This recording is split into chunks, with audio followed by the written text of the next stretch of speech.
નવસારીના પ્રથમ મેયર તરીકે વોર્ડ નંબર 2 ના અશોક ધોરાજીયાની પસંદગી કરવામાં આવી છે। ડેપ્યુટી મેયર તરીકે કેયુરી દેસાઈ, સ્ટેન્ડિંગ કમિટી ચેરમેન તરીકે મુકેશ અગ્રવાલ, શાસક પક્ષના નેતા તરીકે નરેશ પુરોહિત અને દંડક તરીકે રાકેશ પટેલના નામ જાહેર કરવામાં આવ્યા છે। આગામી 2.5 વર્ષ માટે નવી ટીમના નામો જાહેર કરાયા છે। નવસારીમાં ભાજપે અનુભવી ચહેરાઓને હોદ્દા આપી પ્રાધાન્ય આપ્યું છે। तो मेयर तरीके अशोक धोराजियाનું नाम जाहिर કરવામાં આવ્યું છે। तो नवसारी मनपाના હોદ્દેદારોના નામ જાહેર કરવામાં આવ્યા, જેમાં ડેપ્યુટી મેયર તરીકે કેયુરી દેસાઈનું નામ જાહેર કરાયું છે। મહાનગરપાલિકાના પ્રથમ મેયર તરીકે અશોક ધોરાજીયાની વરણી કરવામાં આવી છે। ત્યારે સીધા વાત કરીશું અશોક ધોરાજીયા સાથે કે નવસારી મહાનગરપાલિકાની કાયા પલટ કરવા માટે હવે કેવો તત્વ રહ્યા કરશે। જે અશોકભાઈ, આજે મહાનગરપાલિકાના મેયર પદ માટે આપણે સિલેક્ટ થયા છે, કેવું લાગી રહ્યું છે? હું છેલ્લા 40 વર્ષથી સંગઠનનું કામ કરતો હતો।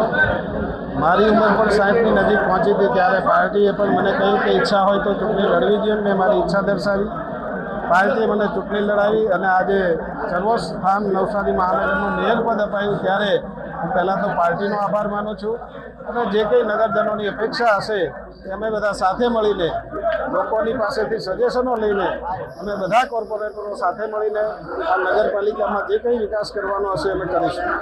કયા પાયાના કામોને મહત્વતા આપશો? કયા પાયાના કામોને મહત્વતા આપશો?